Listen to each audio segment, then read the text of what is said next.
mission, so I must act fast.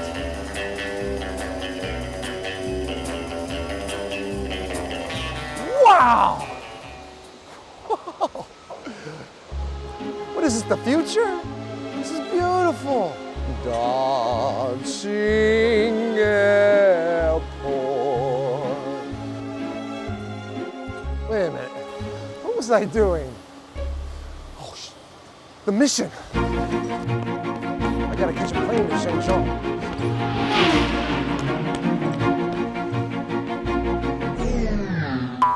Wait a second. God, this place is not even open to the public yet. Stupid! Stupid! What am I gonna do? Oh, my mission. What? I'm stuck way out here in Daqing?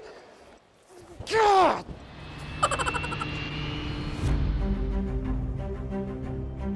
Beijing Daxing International Airport has the world's largest single-building airport terminal.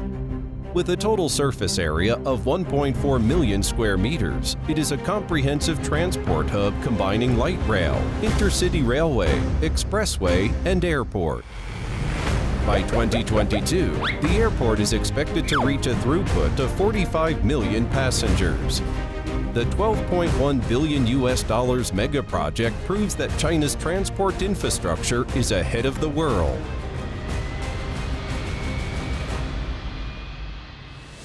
Airport is designed as a city hub, rather than only like a transportation like a hub, because it contains a lot of city urban life function into this airport.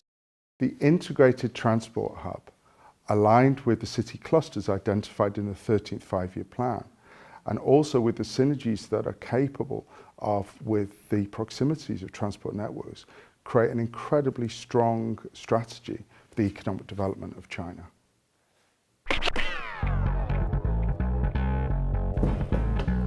Welcome.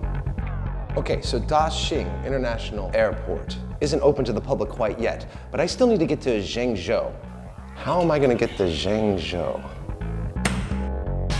Okay, so in the US, I really only have two options. But in China, there is a third option. So let's do the math. From Daxing to Zhengzhou, 1.5 hours. 2-hour flight. An hour to Beijing straight train ride is about 3.5 hours. So if I were to go by car, about 5.5 hours. If I took a plane, 4.5 hours.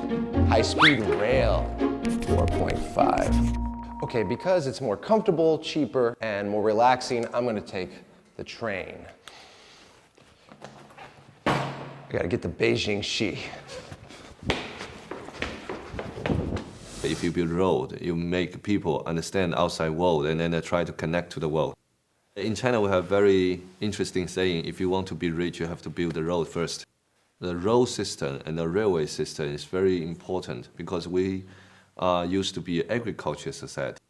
A lot of that rural area, you have to build the road first. Well, high-speed rail and road networks are a relatively cost-effective and fast way for China to realize its economic ambitions. Well, I think it makes a fundamental impact and a positive impact on China's economy. Integrated transport networks help the passage of goods and the movement of trade increase. It also, good networks increase catchment areas for transport, and that inevitably gives a knock-on effect into the economy. For 4 decades, infrastructure in China has developed by leaps and bounds. Take transport development, for example. Highway length has gone from 120,000 kilometers in 1978 to 4.05 million kilometers in 2018, while railway length has gone from 50,000 kilometers in 1978 to 130,000 kilometers in 2018. In 2018, at least 130 million express parcels traveled along China's transport network daily. The annual number of express delivery of physical goods reached 50.7 billion in China, generating over $1 trillion in retail income. China's transport infrastructure development has boosted its miraculous economic growth.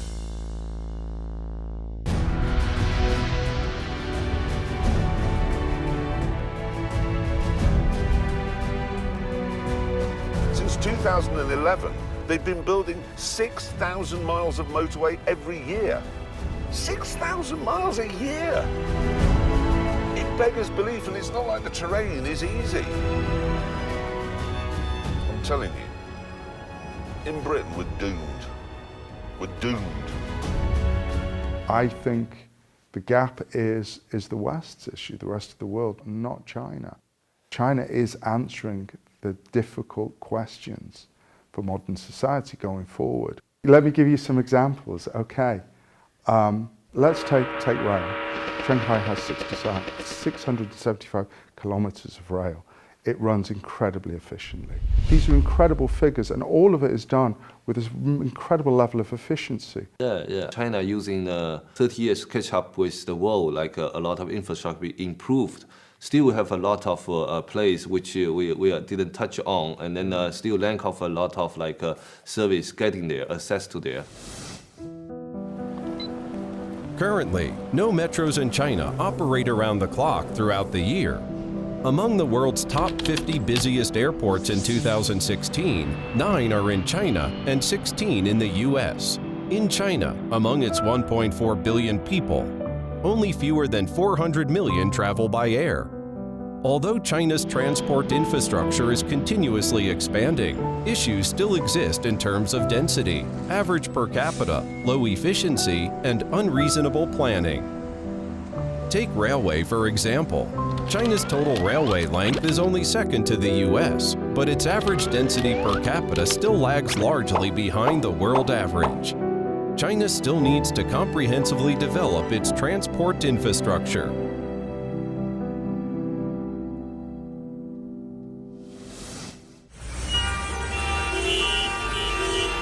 Come on!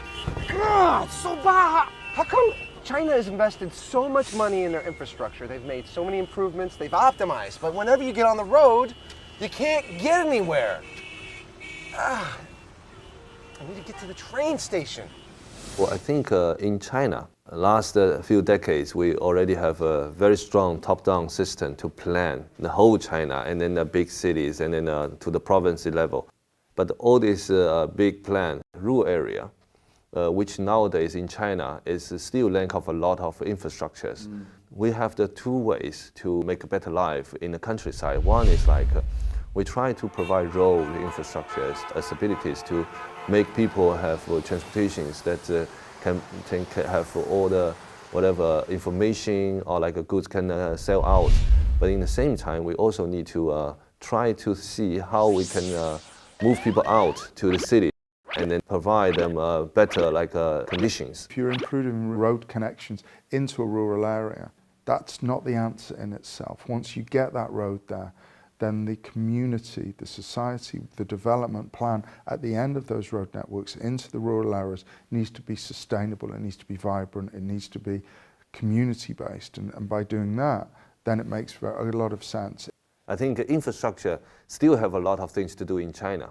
Yeah. We have a lot of opportunity to using a centralized the system into a decentralized system. China's development doesn't solely rely on its powerful transport arteries.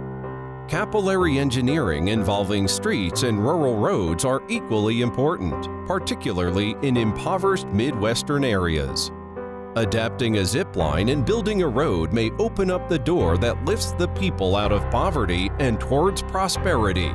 In Guizhou, the only Chinese province without a plane, over 20,000 bridges connect traffic in the mountains. In 2018, 8,172 kilometers of rural roads were upgraded or built in Guizhou.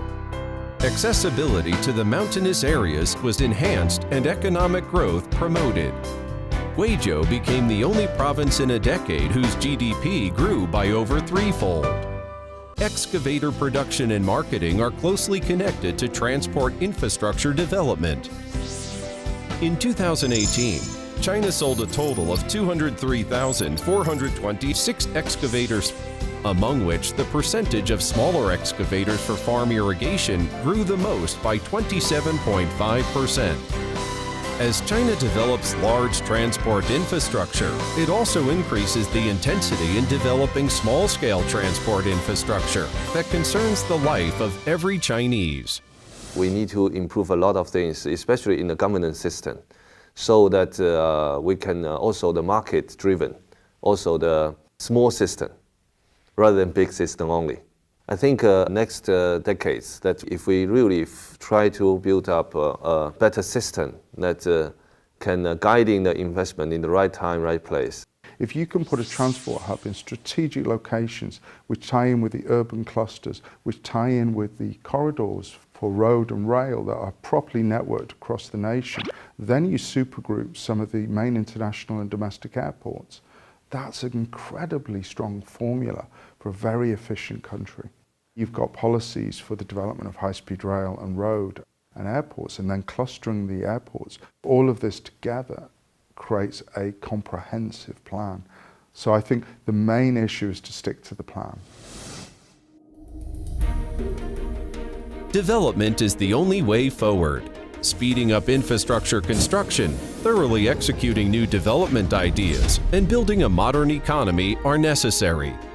Apart from the conventional infrastructure such as transport, energy sources, and water conservancy, China has been striving to achieve new growth points in new infrastructure such as 5G AI, industrial internet, and fiber optic communication. By the end of August 2018, Trans-Eurasia Logistics, which connects 44 cities in 15 European countries as they travel between China, Europe, and the Belt and Road countries, has 65 routes that carry over 11,000 trains transporting 920,000 goods containers. Supported by its powerful transport infrastructure, China joins hands with the Belt and Road countries and grow together. In the future, China will continue to intensify its investment in different infrastructure development. In general, investment in infrastructure development will increase by 10% in 2019, which will be a key force that continues to drive economic growth.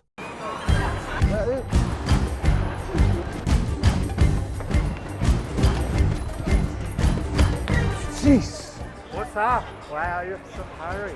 I gotta get to Zhengzhou. There's this big succulent Yellow River fish. I gotta get it for my wife, man. Do you have mobile phone? Yeah, of course.